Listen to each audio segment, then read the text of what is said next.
I'm a feminist, but if I saw John Hamm in the audience tonight,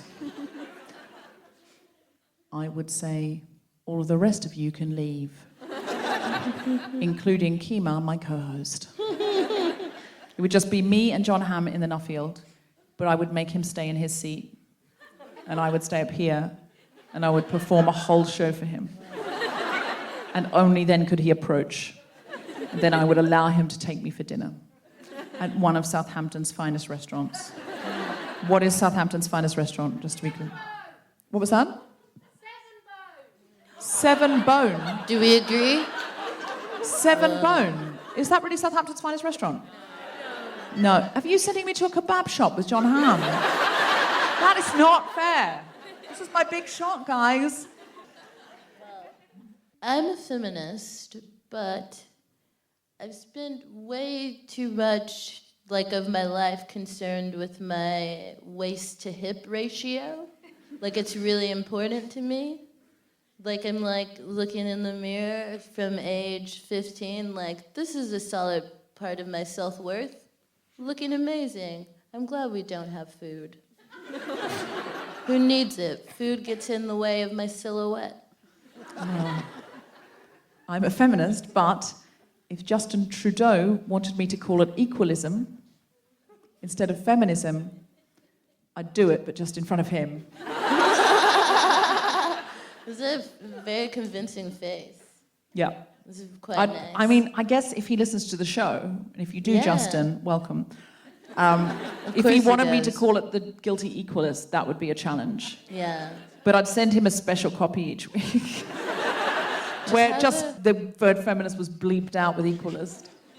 I'm I'm a feminist, but I'm queer, and sometimes when I'm hanging out with guys, I find myself using misogynistic language, and I'm like, oh yeah, I hung out with that girl, we did it, and she was so hot, yeah bro. I'm just why am I overcompensating? So sad. But then I have to police the bros, because they'll be like, oh, look at that. I'm like, whoa, too far. Right. Scale it back. Do they listen to you? Occasionally, yeah, to get the serious face. They'll be like, oh, we don't? And no, we don't. Lay down the law. Pass me a beer so I can lay down the law. That's kind of excellent. I'm happy that you are in the space that you're in. You know. Doing that work. You're an undercover cop, though, then, right? You're pretending. You're the Donnie Brasco of woke. Who's Donnie Brasco? Is that something from before 1994? No. Because I don't know if it is. It's not. What year were you born? 94. Right. I'm a feminist, but my favorite non-sweary expletive to express delight is dude, and my second favorite is man. Bro. Yeah, dude. I get it. I feel that. I really like it. It's it feels very satisfying. Instead of going, fuck, yeah, it's dude. Yeah. A woman does something great for feminism. Michelle Obama's on stage dude. And she's going, when they go low, you go high. I want to be shouting at the television, dude. Bro. Matt, bro. I've never said bro, but I'm going to add it in. Bruh. Bro. Is that what they said? Bruh. Bruh.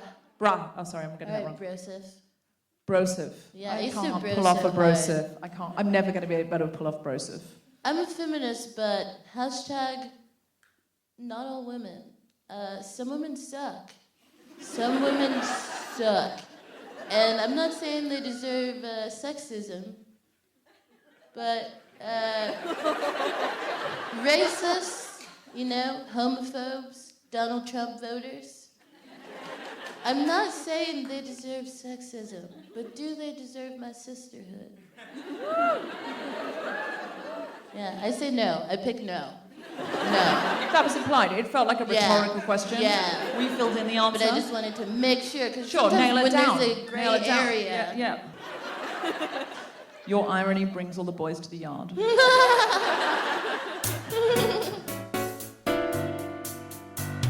Live from the Nuffield.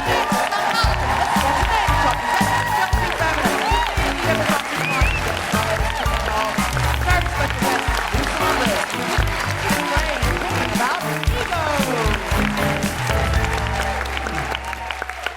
Guilty Feminist, the podcast in which we explore our noble goals as 21st century feminists and the hypocrisies and insecurities which undermine them. Have you had a guilty week or a feminist week, Kemah Bob?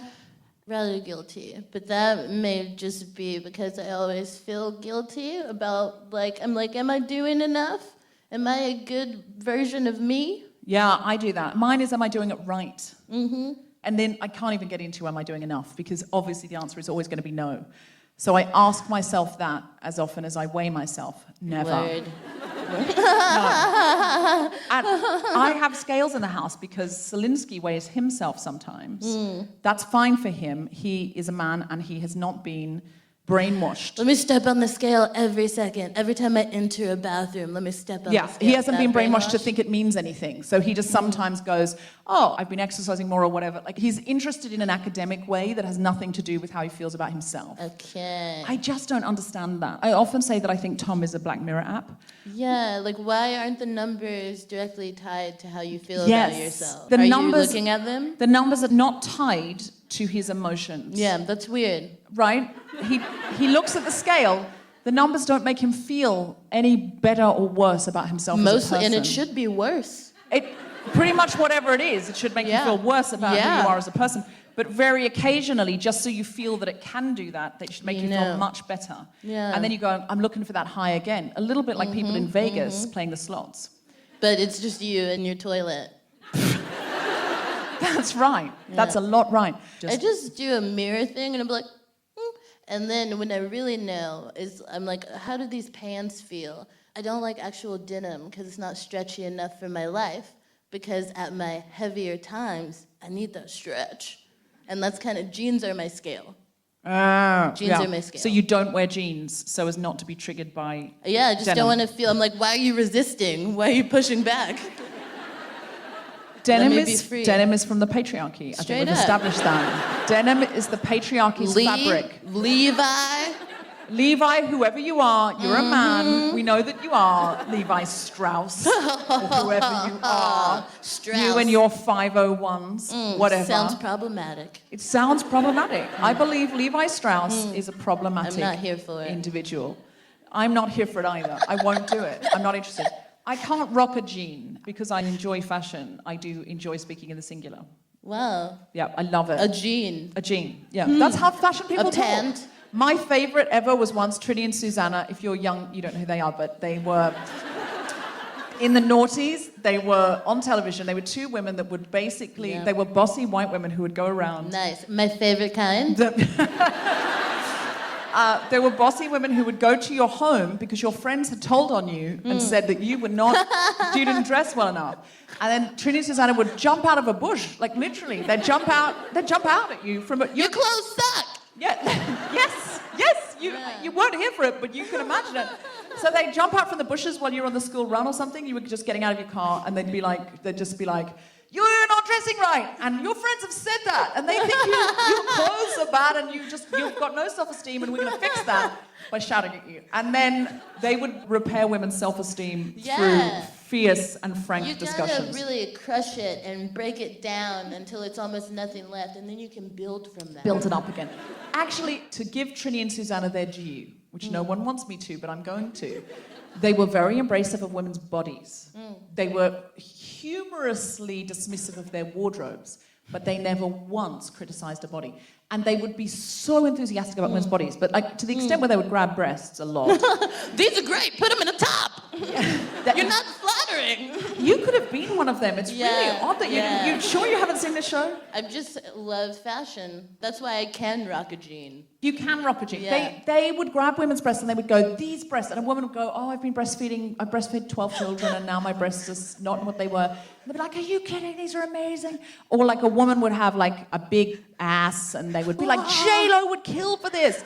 They would grab it. Or a woman would be really super thin and she'd be like, I'm really nervous about how thin I am. I'm too thin and I'm too tall and I'm taller than my husband and I'm thinner than anyone. And they'd be like, are you serious? Like you could be Kate Moss. Like whatever you were, they would just be like so excited about your body. Guys. But then they'd say, therefore you should not wear an A-line skirt. But once I remember, I texted my friend because Trinny told somebody she should wear a smart jean and a fun trainer. Wow. Where am I one. going to find a fun trainer? Jeez. A fun trainer, not a personal trainer. It's Yeah. a British word for sneakers. Yeah, the shoes. The shoes. Yeah. Like, oh, most trainers are so lame and boring. Yeah, Like, oh no. She found her a fun trainer and a smart jean. And I still, to this day, my friend and I say to each other, like, I don't know what I'm going to wear to this thing, and it's like a big party, and it's big. How about a smart jean and a fun trainer?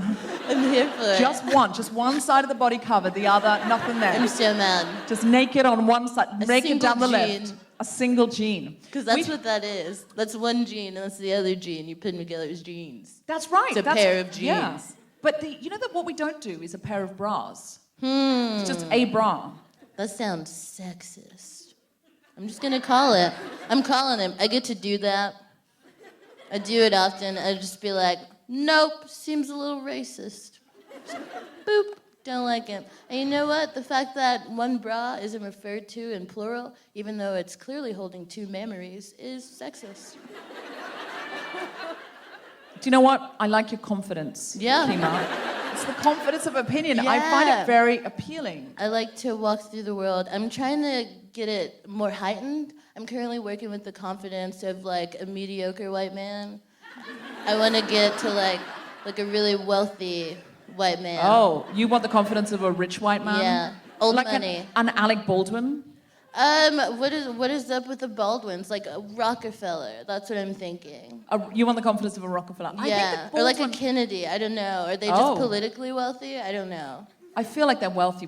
They're all the wealthies. Good. Then I want that. Okay. I will not rest until Kemah Bob is Kemah Kennedy. Thank you.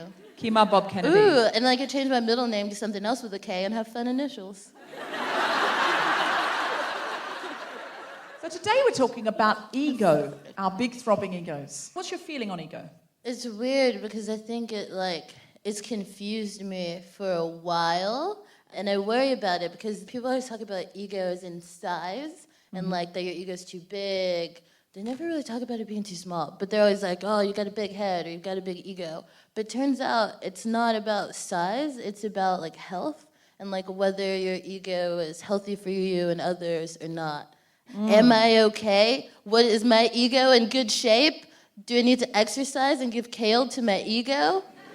I see what you mean. Here's the thing I've observed in life, that if somebody has a big ego and high self-esteem, that's fine.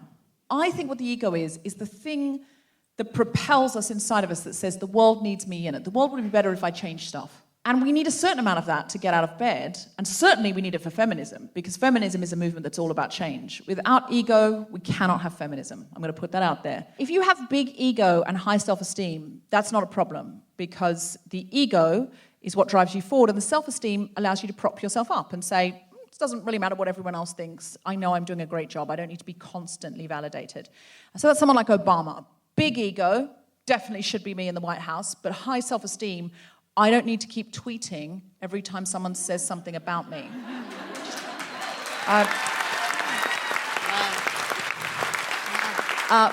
Big ego, low self-esteem, that's more problematic because, everyone should listen to me. Oh no, I made me cry. That's like Henry VIII. A lot of that was fertility issues because he kept killing his wives or divorcing them because they couldn't produce an heir. And I think we could see what the common denominator was there. And nobody should have low self-esteem because of fertility issues. But back then, men did. Men, fortunately, today have evolved past being in leadership roles where they are all about themselves but get really petulant when Kim Jong-un doesn't return their calls. Or when Vladimir Putin isn't their best friend. Small ego, high self-esteem is like someone who works for Amnesty, like a good person that works for Amnesty who's like, this is not about me doing anything. I don't need the credit or the glory, but I don't need you to keep propping me up. I can stay out here in this situation on my own and keep on fueling the fire. Small ego, low self-esteem is like a sad puppy at the pound. There's no famous examples of this because you need a big ego to be famous, unless it's imposed upon you like Prince Charles. Yeah, I think it's a huge challenge, as a performer, and that's the perspective that I'm trying to speak from, because even calling yourself a performer, that takes a good amount of ego. Yeah. Like calling yourself a creative that's you deciding that that's what you are and that's how you identify. And it's just really interesting because I find myself like checking my ego, and I'm like, you have to believe in yourself enough to feel like you could come here and talk to a room of people, but at the same time, like, you don't want to be like a dick. And I feel like sometimes I'm like just confident enough. Yeah. Like, you know, like, we're convinced-ish. Let's see how it goes. Yes, How am I supposed to take over the world like that?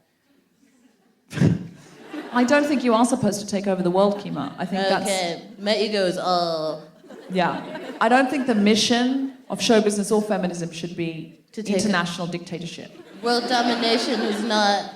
That's evil genius territory. I really need to rethink so many goals.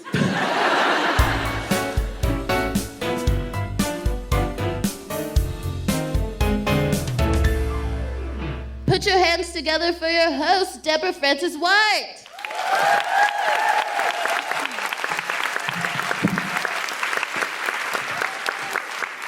So, if I were to say right now, who would like to come up and have a go at stand-up comedy, how would you feel? Terrified? I've got a terrified. Any volunteers? No volunteers. There was 400 people in this room. Oh, we've got one here. Okay, who's that? LJ. Now, people around LJ are so happy. And LJ, did you volunteer yourself? Sometimes there is a tendency to volunteer somebody. Someone will go, Gareth, and then someone else will go, yes, we can throw Gareth to the fire. And the other people in the tribe start going, Gareth, Gareth, Gareth, throw Gareth to the fire, and they will not stop until Gareth has been burnt. And in every room of 400, you'll get one LJ. And now, LJ, can I ask you, have you any evidence that you're good at stand-up comedy? Are you one of those people that just likes to volunteer for things? Not normally? What has drawn you? You would like to do stand-up comedy and you're thinking this could be a good opportunity? I feel like we should make that happen tonight. Brilliant, okay, great.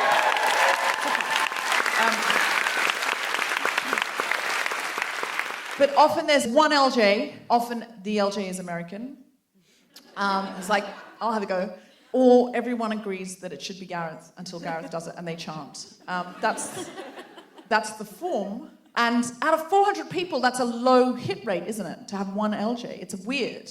But it's true no matter where I am, no matter where I go. There's only one type of people, there's only one group that I could fill this theatre with. If I said, does anyone want to do any stand-up comedy, I would have almost everyone volunteering. Do you know who those people are? Not men, no. Who else? Actors? No, not actors. Actors are terrified because they're like, I've taught at drama schools, they're like, every day is an opportunity to prove that I got in by accident. They don't want to have goes at things like this. Anybody else? Children. It's children. Imagine now you're all 7 and I say, hey, would anyone like to have a go at some stand-up comedy? Just show me, I promise I won't pick anyone, just show me what the children would do. So, anyone want to do stand-up comedy? Yeah. Exactly. Every single hand will go, oh, pick me, pick me, pick me, pick me. And I know this because I sometimes do comedy club for kids, which is a great place to take your kids if you have any. And it's basically just regular comedians doing stand-up sets for kids that are sort of kid-friendly, and sometimes kids doing comedy. It's brilliant.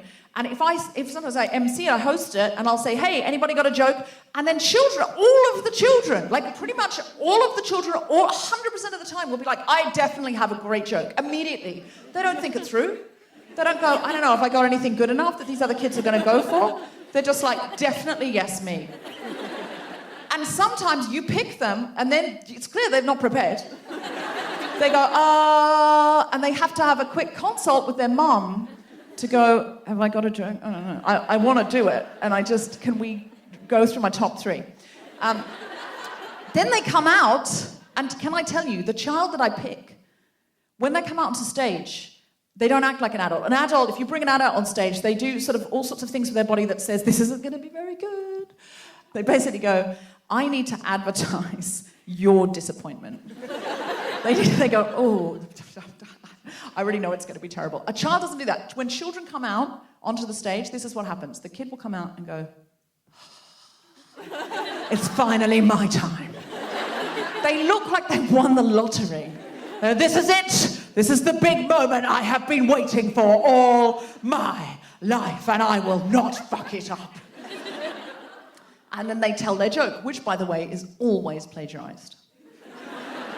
they've read it from a book or stolen it from their nan 100% of the time.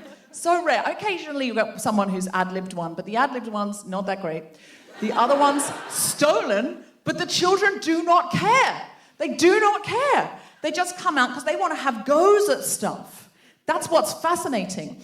Adults are specialists. We already have worked out what we're good at and what we're bad at, and we only want goes at things we're good at. That's how we are. So the only person who will volunteer to do karaoke sober is someone who's a good singer, right? We only want goes at things we're good at. I've met like so many people who tell me they can't draw, but none of them were 7. I've never met a 7-year-old who can't draw. Who said, do you want to draw me a picture? I can't draw. Not good at drawing. I'm just poor, Ellen. I would be embarrassed to show you the results. They're just like, you have paper and pencil there, and they have already drawn something on an official document. That, like, what are you doing? And then not only do they draw, but their ego at that point is so untarnished that they believe their art to be excellent and insist that it goes on the refrigerator. And that is who we all once were. We were once people who believed we could draw. How long has it been, guys, seriously, since you put your drawing on the fridge? I'm going to suggest we all go home tonight, we draw something, we put it on the fucking fridge. Do you know why? Because I'm going to go out there on a limb and say you're better at drawing now than you were when you were 4.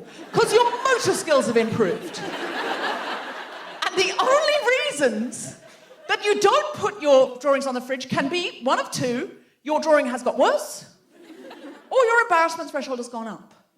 In other words, your ego has said, I no longer can manage my drawings being displayed and seen by others because of my embarrassment, because someone else might judge me. That's why you stopped. Isn't that sad? Do you remember, like, now, if somebody said, could you act out a scene in a role play something, you'd be like, oh, this is so embarrassing. Unless you're a professional actor, it's so embarrassing to do acting. But when you're a kid, you know how you used to say, oh, I'll be the policeman, you'll be the bad guy, go. And you would act out, you would role play scenarios for hours. And nobody ever stopped and went, I just don't think I'm a very good policeman. I think I need to go aside and research my character. Like, nobody ever questioned their ability to improvise material. We thought what we were doing was great. Later we learned about police brutality and we could recontextualize a lot of it. But at the time, we were doing what we saw on the TV, and that's what we were doing. Children's metric for success is different from ours. Children want lots of goes. And that's how they know if they have been successful. And honestly, after a session, if I used to do workshops with kids at one point on impro and stuff, and kids would say to me afterwards, I had 4 goes, Jimmy only had 3 goes. That's how they rate success. How many goes did I get? Children are not interested in the quality of any one go. That comes later. We, as grown-ups, want to sit in our seats, hold off, watch someone else do it, preferably Gareth, assess from our seats whether we'd be any good at it, and if we think we would have a high chance of success, then and only then do we want a go. If we think we would not be successful, we would rather have no go at all. Isn't that awful? We don't want lots of goes. That's our ego. I think it's our education that's done this to us.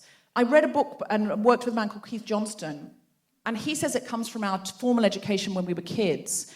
Do you remember when you were a kid and the teacher says, write an essay about what you're doing on the holidays, and everyone else is writing, and maybe you don't write, maybe you just sit there staring out the window thinking, what am I going to talk about next? But you're just relaxed and happy and looking out the window while everyone else is writing. What will happen? The teacher will shout at you and she'll say, you're not even trying. Because she would know if you were trying, because trying looks like something. If you look worried and ill and not up to the job, you're still not writing, but you're trying. So at some point in your childhood, you learnt to look like you were trying. And same as after you do things. As a kid, if you're washing up and you drop a plate and you break it, and you go, well, never mind, everyone drops things from time to time, these things happen, and you clean it up in a relaxed and happy fashion, your parents will shout at you, because that in our society is a bad attitude. A good attitude is to cry and feel worthless. And then your parents will say, never mind, darling, it was only a plate, and clean it up for you. So we learn that really quickly. So we need to get back to lots of goes, because if you are at a coconut shy at a fair, do you millennials still have these? I don't know. It's like a video game, but it's real. And if you came along and you went to a coconut shy and it said 1 go for £1, and the next coconut shy said 3 goes for £1, which would you go for? 3 goes for £1, obviously. 1 go for £1, it's a rip-off. Do you know why? First time you throw the ball, you're just gathering data. You're just throwing it, and you suddenly go, oh, this ball is way lighter than I thought, and the cans were way further away, so you're miles off. Second go, you're a bit closer. Third go, you've got the best chance of getting it off, unless you're like some men that I've been to fairgrounds with. On your 47th go, you get it off, when you have now paid £112 for a teddy. Because we're not going unless I'm not, no, I know I can do it, I know I can do it, because that is the male ego.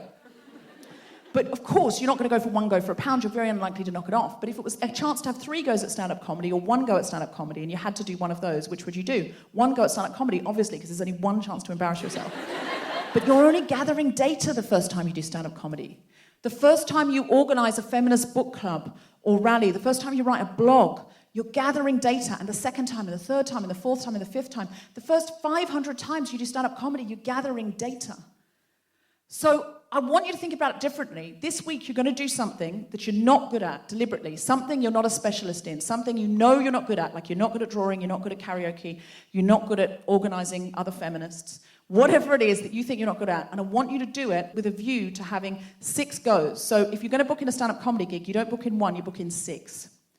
Because the first 5, you're gathering data, and you're not going to enjoy it till the 6th one. Okay, so can we have a Guilty Feminist pact? You're all going to do something like that. It doesn't have to be stand-up.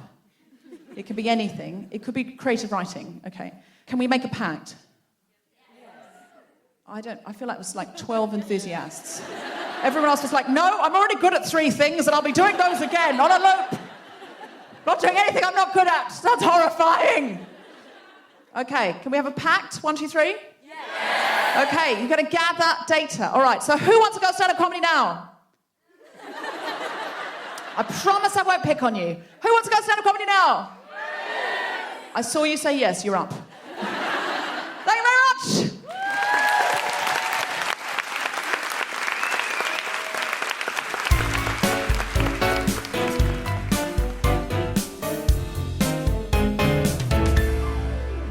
Today's first guest is a comedian who is an unseen part of Gein's family gift shop and a heard but not seen part of the all-killer, no-filler podcast. Please welcome a truly wonderful comedian and excellent all-round woman/feminist, Kiri Pritchard-McLean!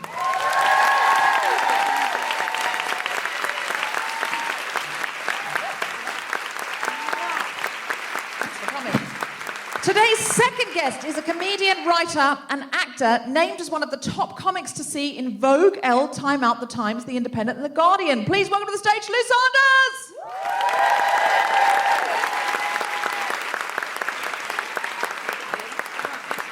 Come take a seat. Now, can I ask, is that Vogue, Elle, Time Out, The Times, The Independent, and The Guardian have all said you're one of the top comics to see? That's an impressive... No, I lied. No. Of course they have. Why are you surprised? No, I'm just saying it's hard to get Vogue to come and that was Catherine Ryan in Vogue. Ah, I was going to say, I bet Vogue have never once come to review my comedy set, and now I'm a little upset, and I'm like, dear Vogue. Just get Catherine to do it. Okay, that's noted, that's noted. All right, so how are you? Very well, thank you. Okay, how's your ego? Oh, I don't have one, because I've got 2 crystals up my foof right now. Have you? Because I know Lou really does do crystals. I do. So it's not beyond the realm of possibility. I have put Rescue Remedy on it once when I thought I had an STD. Noted.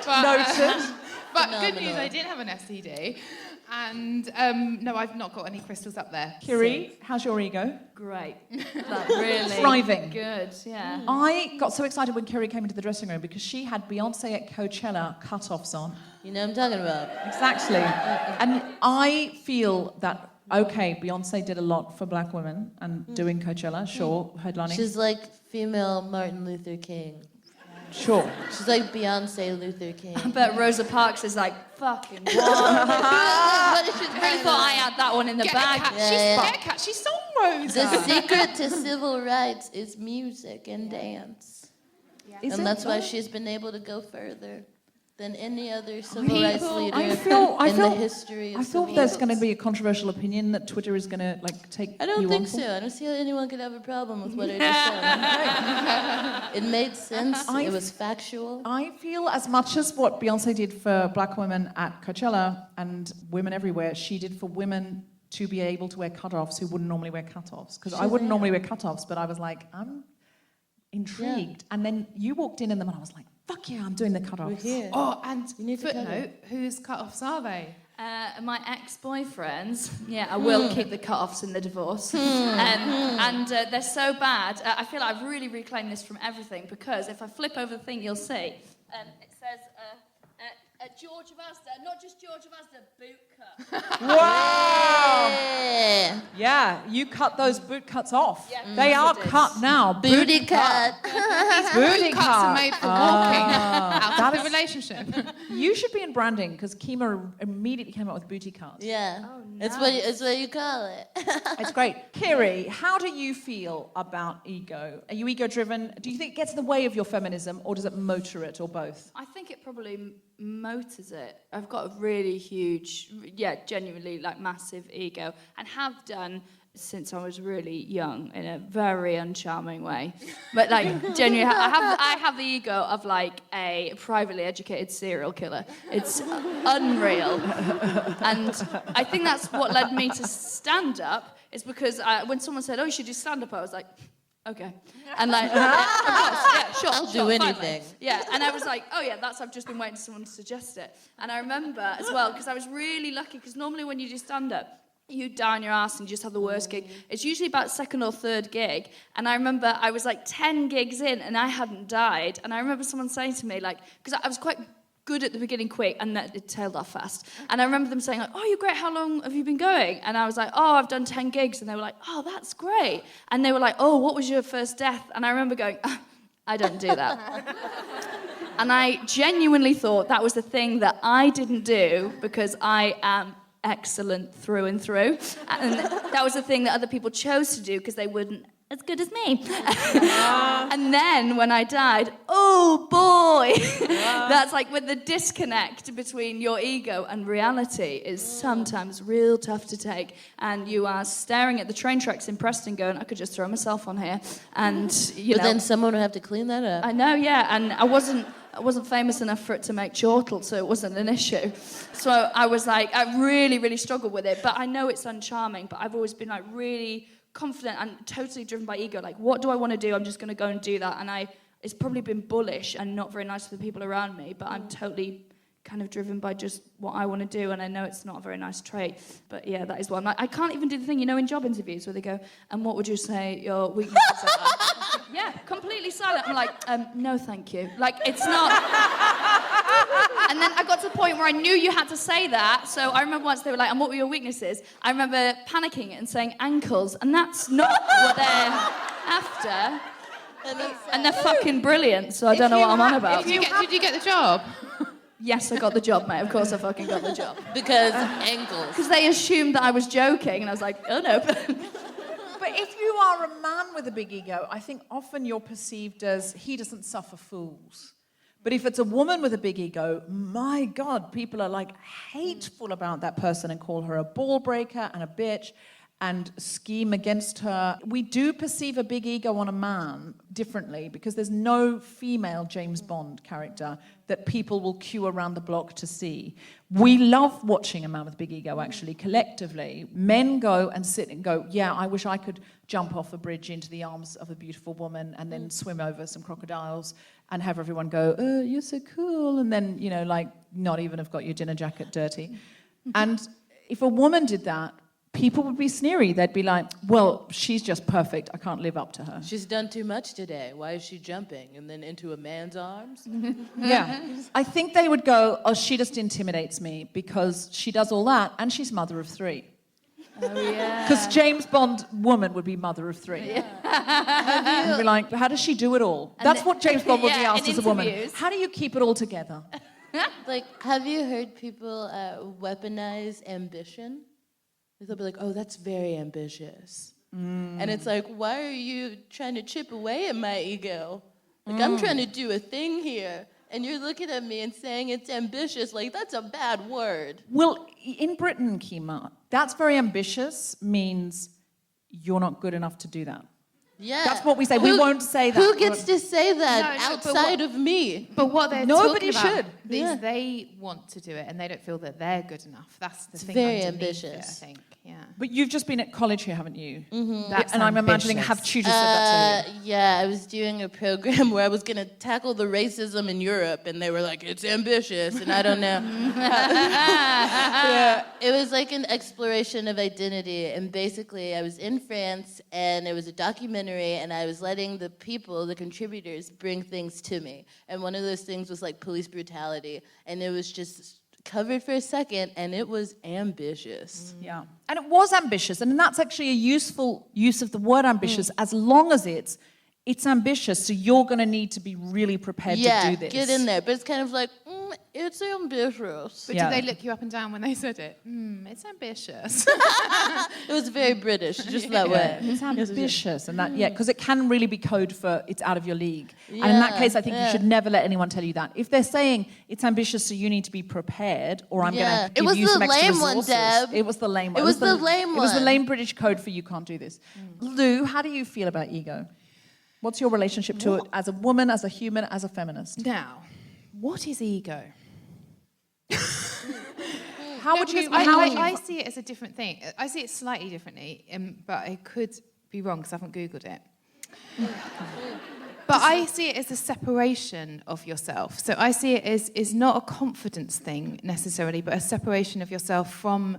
So if I was very egoic, imagine, and then you'd be comparing yourself to other people to try and be better than, but it can be worse than as well. Like if you see someone, you'll be like, oh, I'm like richer than them or younger than them, all these like labels that we enjoy, whatever. So that's how I see it, as like separation from the group, which when people have arguments with people and they're not trying to do something for their collective consciousness, they're being like, no, you used the wrong word, and they really get at someone. I think that's their ego, and it stops a good discussion happening because they're putting themselves before the actual cause. How much do you think you need ego to be a feminist and to change things in the world? So what's the difference between ambition? So if you were ambitious and confident, then could you not be egoic? I don't know the word egoic. I think you've made it up, Lou. Have I made that up? Yeah. It sounds like a What? town in I like Iceland. it. I would Already say ego-driven. Do you know what I'm thinking? You've booked the wrong guest here. No, never, Lou. Igloo? Never. Your My ego's on the floor. your lateral thinking is Isn't exactly what we isn't need right now. Do you know where I got that in terms word? of like psychology, like id and superego and ego? I thought it was egoic behaviour, no? Egotistical. That'll do. Oi, who's editing this? Tom? Slip it in, mate. Crikey, that's his new message tone, isn't it? Yep. When you say to my husband, slip it in, mate, Yeah. it's not that my ego is in any way dented by that, but in another very real way. It gets excited. Yeah.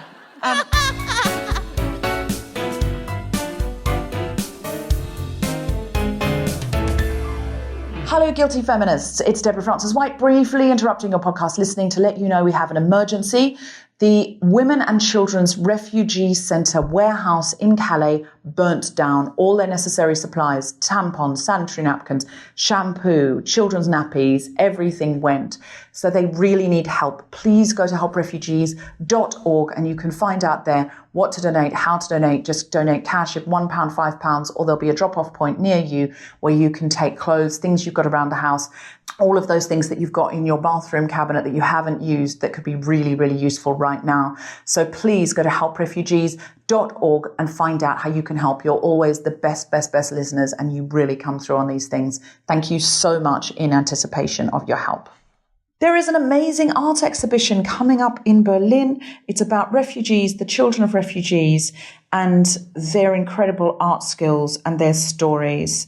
If you could help crowdfund it, and if you would like to go to it, just Google Passengers of a Kaleidoscopic Journey and find their Indiegogo. It's really going to be worthwhile, and you're going to love the exhibition.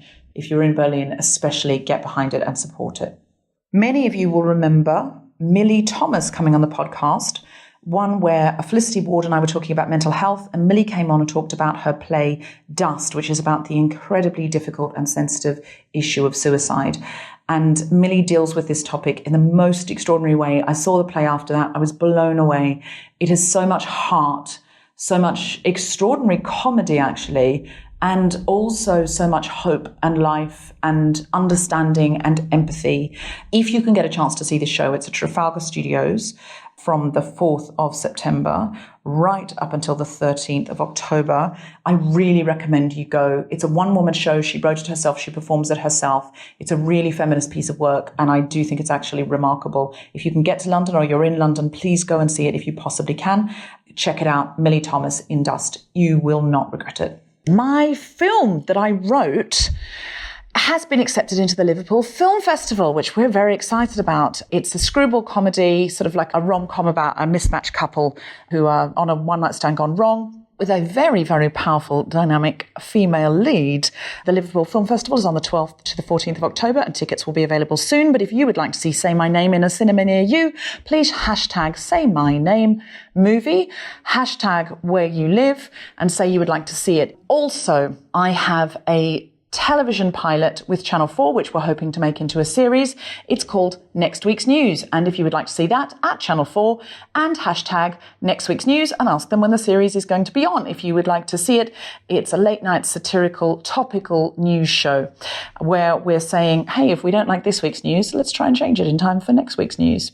And I am hosting that, and we have a wonderfully all-female writers' room.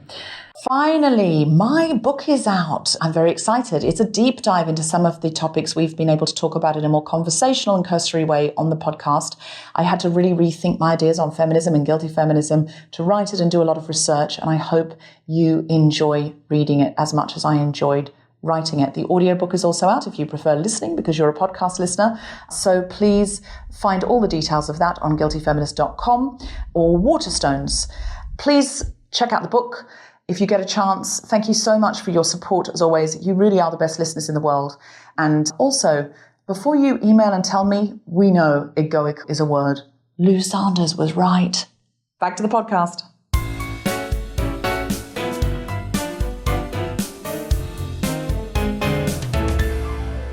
Please put your hands together and make general, fabulous, guilty feminist woohooing noises for the wonderful Kemah Bob! Amazing. Hi. You guys are great. So we're talking about ego today, which is weird. Like, I used to think that I wanted an ego death. That's not a thing, you guys. You can only accomplish ego death when you're super high on psychedelics. It's the only time you can do it, because you literally forget who you are, and you just become one with everything around you. That's ego death. I'm still interested. But what do I do when I'm sober? You know what I mean? Because I'm 24. And my sense of self, my ego, I feel is pretty fragile. I don't know who I are or what I want. And when I try to have goals, I don't know if I can do them. Like, as a comic, you have to be confident enough to leave your home and stand here, but then not so confident that you disgust other people. So I'm always checking myself. I'm like, am I humble? And then I think about how self-doubty I am, and I'm like, yeah, I think you're just confident enough. You're making it. So I seek out positivity. Like me and my flatmate, we both know that each one of us needs that external validation. So we do it to each other. We're basically just sitting around the house, circle jerking, sucking each other's dicks, being like, your hair is so beautiful. Your eyeliner is amazing. And girl, did you take a shower today? She took a shower today. Look at my friend accomplishing stuff. It's amazing. I love having that support right in my home. So cool to have someone to celebrate the fact that you know what hygiene is today. And I seek confident partners. Like when I'm out, I like to think it's because like I want to be like strong, confident, and so I'm like, yeah, I'm gonna find that person with that energy, that gorgeous being that knows where they're going in life. Meanwhile, that person doesn't exist. But I'm out and I'm seeking this energy, but I just end up in relationships with like narcissists. Like that's what the confidence is. It's like a black hole of confidence. It's just and then you get sucked into it. And next thing you know, I'm like held captive as they break down the lyrics to all the songs on their EP. I don't want to know the lyrical analysis of everything on your EP. It's very confusing. I'm just standing there, and I don't even realize I'm listening to shit about an EP because I'm like so captivated by their gorgeousness and their confidence. And they're like, yes, I did write that song with my toes. And I'm like, fuck, you're gorgeous. This is amazing. It's not doing a lot for me. I wrote a word on my hand, and I'm reading it, and it says BW mirror. Do you guys know what this is? I'll tell you what it is. It's about the ego and being a queer woman and why I tend to lean towards black women. Like I just assume that dating another black woman is gonna be awesome, because like I'm awesome. And if I'm awesome and she's a black woman, like she's gonna be awesome too. This is gonna be seamless. This is gonna be beautiful. And that's not the case, you guys. I think I'm not great with that romance department, because I think I tend to put women, especially black women, on a pedestal, which is not fair, because women aren't gods. Women are people. And in my humble opinion, based off of what I can see, you know, through the lens of my ego, all people are giant pieces of shit. Yeah, enjoy the show.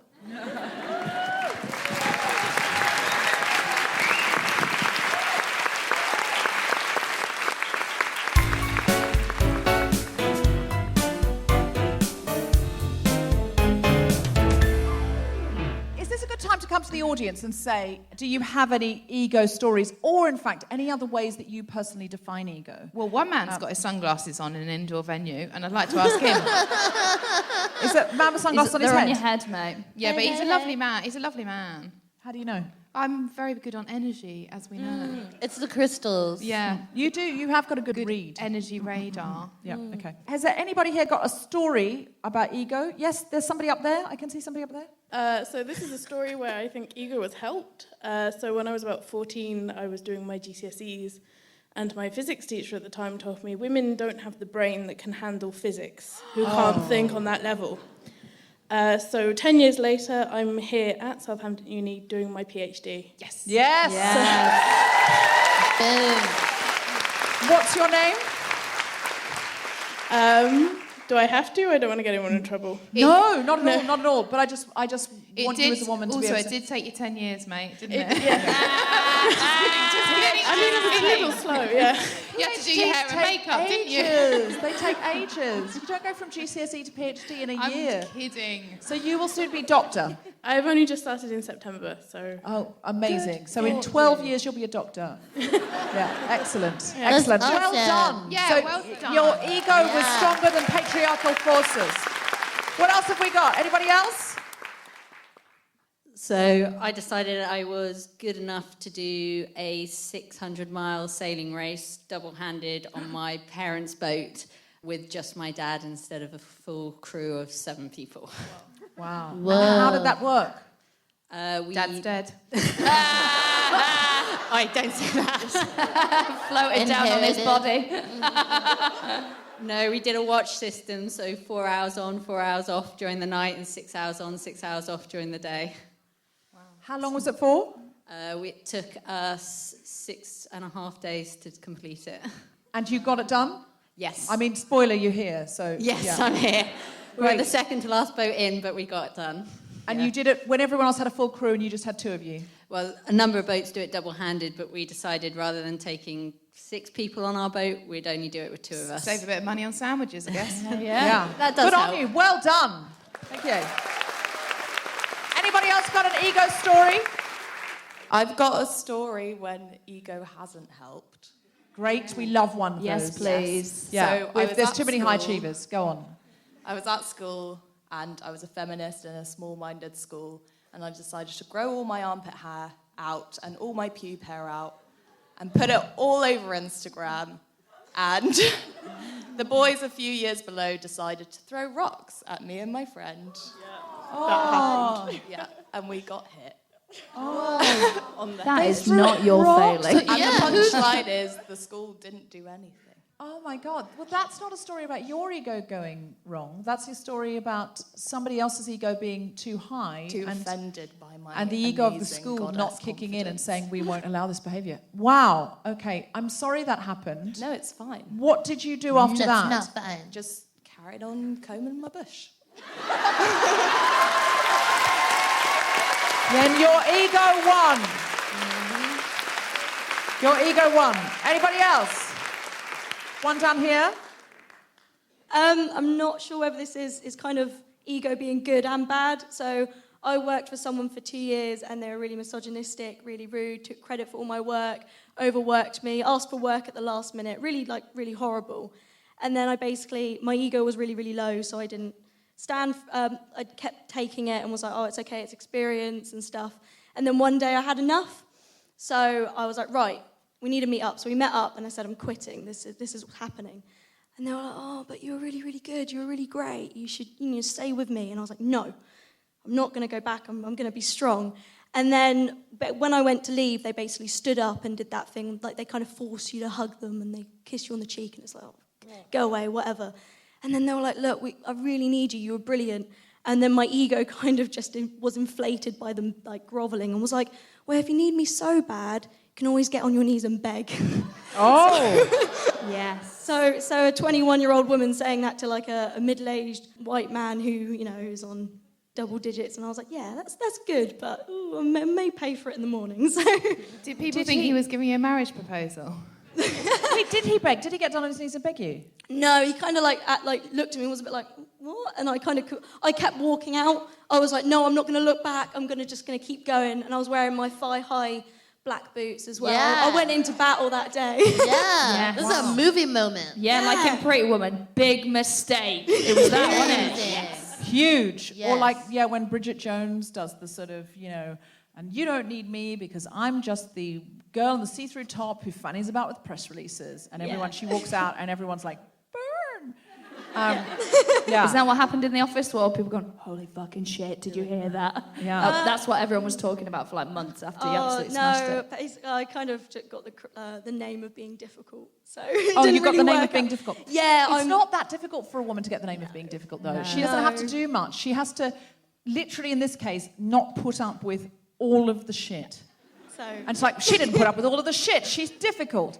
And the thing is, early on you did. If on the first day you don't put up with the shit, you could be someone who stands up for herself. If you put up with the shit for 6 months and then you say, enough shit, then it's like, oh my God. Lou, do you have any times in your life when your ego has kicked in? I did once think this man really fancied me and then he was gay. And I was like, oh, right, that's weird.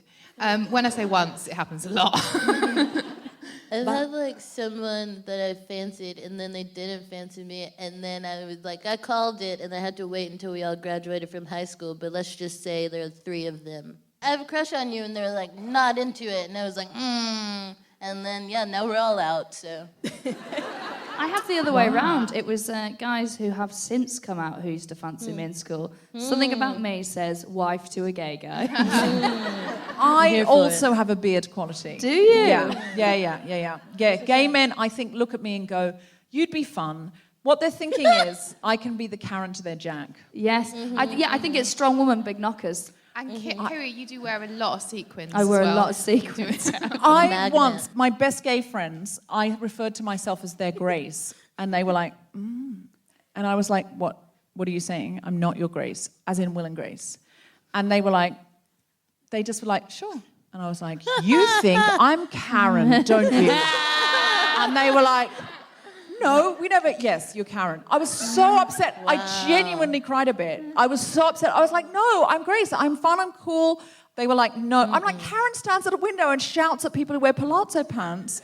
Strangers. She's like, hey. And I'm like, I love her, the performance, and I love that actress. Don't get me wrong. I just don't want to be her in real life because she's grotesque. But then Brilliant you were. performance. But I was like... But am I Karen? Surely I'm not. I don't think I'm Grace. I don't think you're Karen, but bear in mind I've never seen Will and Grace. That's so fucking helpless. Also, you're talking about ego. Oh my God, that picture that I showed you before we came out here. Yeah. That was horrible. That was ego. Someone fan pic. It was a fan pic. Fan art. It was like this guy who did a favour for me. So he said, "Oh, can I draw you?" Like he was drawing comedians, and I was like, "Oh yeah, this would be nice." To be fair, I didn't send him the best picture. The one I got back though, I look about 60 years old, don't I? I'm very angry. And if you're listening at home, Lou is 75. We have a microphone in the audience. Some poor person has been waiting for all this time. Yeah. I have a time where ego has made me look like a real dick. And it's funny because I was just talking to my friend about it before we came in. But I saw once that I was getting all these missed calls from an ex-boyfriend. And I was like... He messaged, he was like, can we talk? I really need to talk. I was like, mate, look, I've been with my new boyfriend for a while now, so that won't go well. And then I had a look on his Facebook, and there was a status that was like, what is the point in living? What's this? And it said something along the lines of like, what is the point in life? Oh, and I was like, well, they all know what they're missing, right? And then I realised it was the first anniversary of when his dad had died. Oh. You were trying to stick up for yourself. So you thought it was about the breakup, and really he was grieving. You thought he was grieving you, but he was grieving a death in the family. You thought your love was so large and you were so irreplaceable, you were the death of a loved one. Yeah. You're not a dick, you're hilarious. That sounds great. I kind of love you. It probably didn't help that you broke his heart, though. It probably is what killed his that on top dad. of a death is a really bad day. So in general, what can we use our ego for as women, as individuals, and for feminism? What can we use our ego for positively? What commitments are we going to make, gang? You were saying ego is necessary for feminism, which is so true because you have to kind of realize that you are this being and this being that deserves to do stuff freely and to be protected and to have rights, etc. And so I think if we all just like hone in and get our ego into a healthy place where we respect ourselves and value ourselves, you know, then we can respect and value others, we can make effective change. And slip it in. And slip it in, baby. Most importantly. Slip it in, mate. Kiri, Yeah. what are your goals for the future? What do you want? I don't want to turn into a life coaching session, but I'm kind of fascinated. what do I really want is rescue chickens in a humane beehive, but that's not really the question, is it? I guess equality. Rescue chickens in a humane beehive. Are you also a vegan? Is every comedian a vegan now, except Sorry, me? I'm also a Vegan. vegan. You're a vegan? And we've only just mentioned it. I know, how great is that? What's a humane beehive? You don't take the honey? No, you take the honey, mate, obviously. Well, I don't know. I put the word humane in there because I think it sounds cute. I thought vegans weren't meant to have honey. Yeah, I know. We're not really. But, you know, so what they do is they smoke them out and they stress them out and they snap the honeycombs and some of them die. But what they do is they have a synthetic honeycomb like that, and then the bees fill in this bit, they sick up all the honey there, and then you just turn a tap and it goes like that and all the honey runs out and it doesn't kill any of them or anything like that. And that's one of your life goals, is to have that. So I wish it was higher. I really wish it was higher. So you want that and equality. But no, that is equality in a way, because it's species equality is important. And do you want an earnest answer? I'm happy to have any answer. I genuinely think that I have a responsibility to the world when it comes to being a feminist, and that's all-encompassing. So I think I have a responsibility to, in particular, the one I put on myself, which is social mobility. So my plan is to go back to where I'm from, which is not a very affluent area, and invest in that, whether that's my time or expertise or finances, in mobilising young people there to do something with their lives, and that's sort of the Beehive does tie into that, I promise. So it's sort of like this is a humane beehive. Yeah, no, I'm not going to make children work in a beehive just to be. You're just going to milk off the honey, teach children to make honey, and then none of them are going to die because I'm going to have a tap.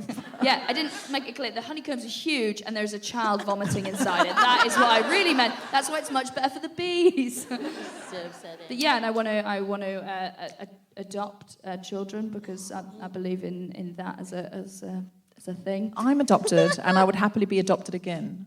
Oh, really? Oh my God, let's do it. Like, who did that as an adult? There was someone. I've sort of done that with Steve, who's in my spare room. I've talked about him on the podcast before. He's Syrian, and his family are in Turkey because they're also refugees. And we are so close now, and he's so lovely.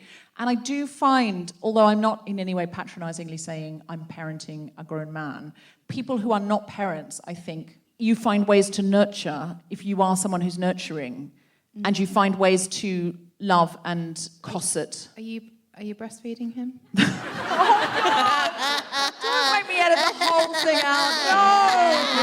No. Okay, he's 25. Yeah, never too old to pop on the teat. Oh my God. Come on, Steve, latch on. I know you've been through a lot, but come on.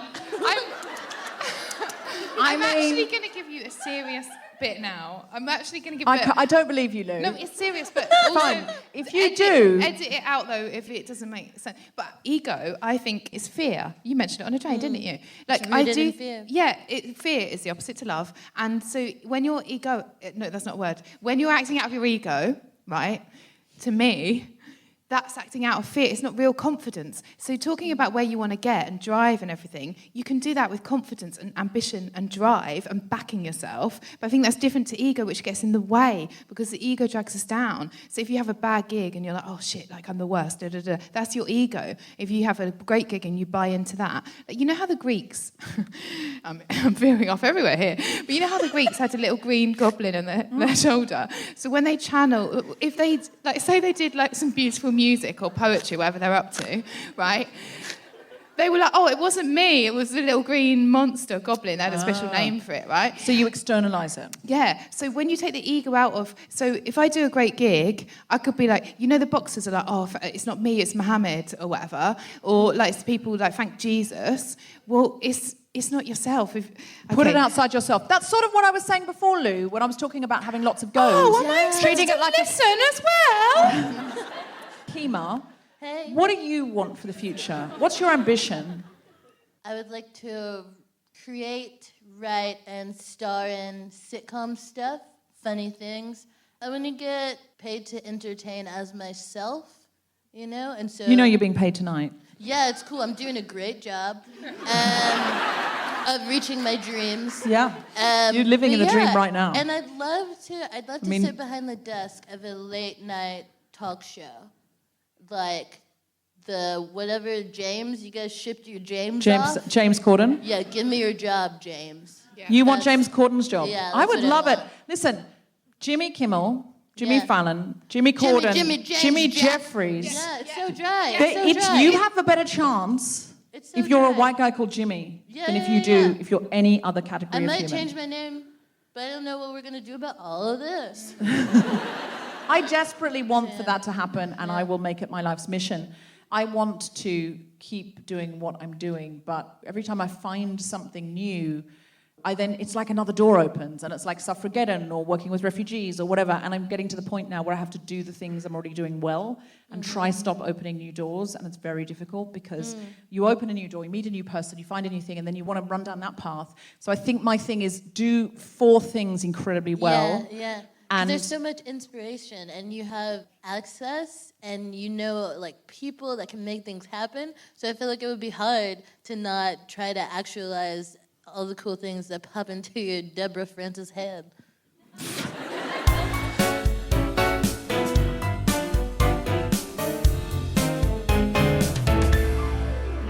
So we have a stand-up comedian for you from the audience. She accidentally volunteered to do stand-up. Are you ready for let's be clear, the next Beyonce meets Victoria Wood, I think that's where we're going. Exactly. Put your hands together and make enormous woohooing noises for LJ!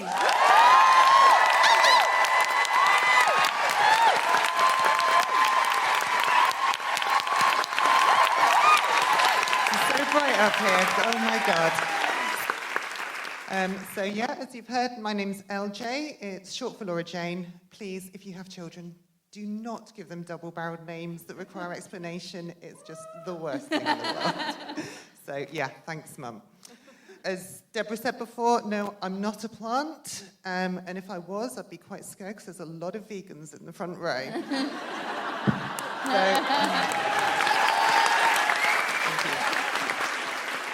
So I have to say, the image of a pig in a dog suit, was I the only one just thinking, hot dog?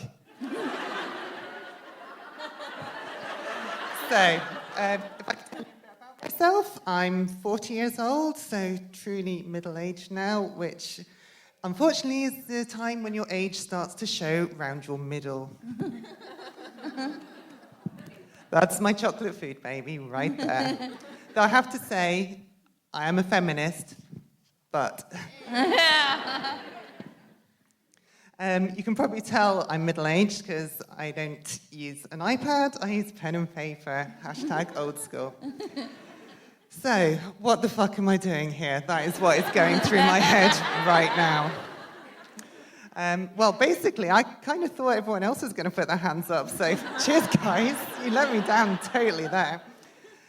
But actually thinking about it, this is totally me. I do have a slight Groupon addiction, and I've found myself running 5 kilometers in the middle of winter, going, what the hell is going on here? Why am I here? I mean, the 5K was just insane, because I don't run. I really don't run. So the next thing I then obviously took up was orienteering, and I don't map read either. I have no sense of direction, so you can imagine how well that goes. My only thing is, I mustn't be last, but thankfully orienteering is a sport where it's quite inclusive, actually. All ages, any age, from 5 to 50 to, I think some of them are about 105, so as long as you can knock one of them out the way, it's job done. And that's me done. You've been amazing. Thank you so much.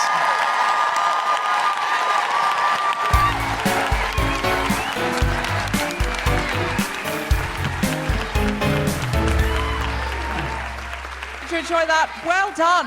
LJ starts stand-up comedy for the first time. Oh, that's your notebook. Oh, okay. Yeah. What was it like doing stand-up for the first time? Who used to just talk into that mic? Yeah, it's insane. I think I'm going to wake up shortly. Yeah. Do you feel good, though? Yeah, amazing. Yeah. Will you do it again? Yeah, totally. Can you let us know when you're doing it again? Because I feel if you do it locally in Southampton, people will come and see you, and they'll be like, oh, is LJ on tonight? LJ's on tonight. And they'll be supporting you. So you just put LJ, #comedian, #Guilty Feminist, and we'll sort of follow your progress until you eventually are a guest on the show. See you in A creepy amount. They'll follow your progress a creepy amount. Excellent.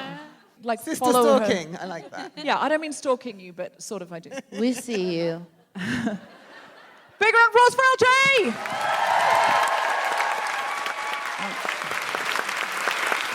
Yeah. What a badass. I mean, she's made us all look like cunts, really. Yeah. And I say that in a feminist way. Yeah, of course. Yeah, I feel like a twat, personally. In the most feminist way. I feel as good about myself before and after I saw LJ. I just think she is awesome. She's great. Yeah, no, she's She didn't amazing. chip away at my self-esteem. And she didn't use the line I gave her, which is, tell them that your middle name's cool. Yeah. No, she was right. She was absolutely right. She said millennials don't know who LJ Cool is. LL Cool J. I mean, sorry. It doesn't even work. That's why she didn't do it. Yeah, that's why looking back. I just realised it's not LJ Cool. Yeah, sure. LL Cool J. That's why it doesn't work. Yeah, you got it. Oh, yeah. Okay, so... Great judgment, LJ. Kiri, do you have anything to plug? I'm going to the Edinburgh Fringe Festival. So what's your show? It's called Victim Complex. Oh, that will be good for thinking about ego-ness. Yeah. Egoosity. Yeah, actually, it's about for the first time ever when my self-esteem didn't match up to my ego and how difficult I found that. Wow. Fantastic. We can't wait to see that. And that will be on tour maybe afterwards? Yes, and then I'll be going on tour with it afterwards. Brilliant. Yeah. So catch it at the Edinburgh Festival in August or on tour afterwards. Check that out. And how can we follow you, Kiri? At Kiri Pritchard-MC on Twitter and then Kiri Pritchard-McLean on Facebook and stuff. Super, super, super. Lou, have you got anything to plug? Very big time on social media. Big time. I mean, you can see that following Lou would be a hoot. A lot of fun following me. Just do all my own videos on Instagram. Anyway, then also I do a podcast called Why Is Your Bottom So Dirty? I'm sorry, what? Very high-end stuff. It's called what? Well, don't worry about the title. That's the worst thing. That's the worst thing about it. And then I'm also going to the Edinburgh Fringe with a show called Shame Pig, all about shame. Oh, so also sort of slightly about ego in a way. Yeah, it is actually. Yeah, I'm actually talking about issues, if you can believe that. Wow, issues. Kemah Bob, anything to plug? Only issues. Yeah, so I do different stuff. I do a radio show through a Transmission Roundhouse called Unstable, and it's about like my journey with bipolar disorder, and I'm talking to other creatives about mental health, so that happens. I host a monthly showcase of femme of color comedians, because like we get it, Dan, and that's called Fuck It Up Comedy Club, and you can find that on the internet if you know how to use it. Yeah, and you can find me at Kemah's Voice on all social media. Yeah. And Fuck It Up Comedy stands for Femmes of Colour, so it's FOC, Fuck It Up Comedy. And finally, LJ, anything to plug? You have any gigs coming up? So watch this space. You've got a Twitter account? At what? What did she say? No idea. I've got no idea. Okay, well, tweet us and we'll retweet you for the first couple of gigs. Watch out for LJ's gigs. You have been listening to The Guilty Feminist with me, Kemah Bob, and our very special guests, Lou Sanders and Kiri Pritchard-McLean. Recording engineer was Pritchard. Music was by Miles Hodge. The producer was Tom Sininsky for The Spontaneous Shop. Thanks to Tony, Hannah, PJ Live, and everyone at the Nuffield Theatre, as well as all of you for listening. For more information about this and other episodes, visit guiltyfeminist.com. Thank you. That's our show. Good night.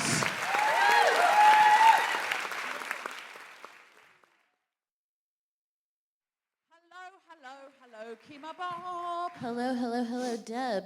Yeah. And people who I assume are beautiful. The lights are kind of drowning out those folks, but I assume that if I am to quantify your worth based off of looks, that you're worth so much. Yeah. They look great. They're more attractive than you're imagining. Yeah, and that's what all of this is about. It's not about entertainment. It's about who's turned on here. It's not about that. Then I'm on the wrong show. You've misunderstood the tone of the show, Kemah, and even though you've done it before.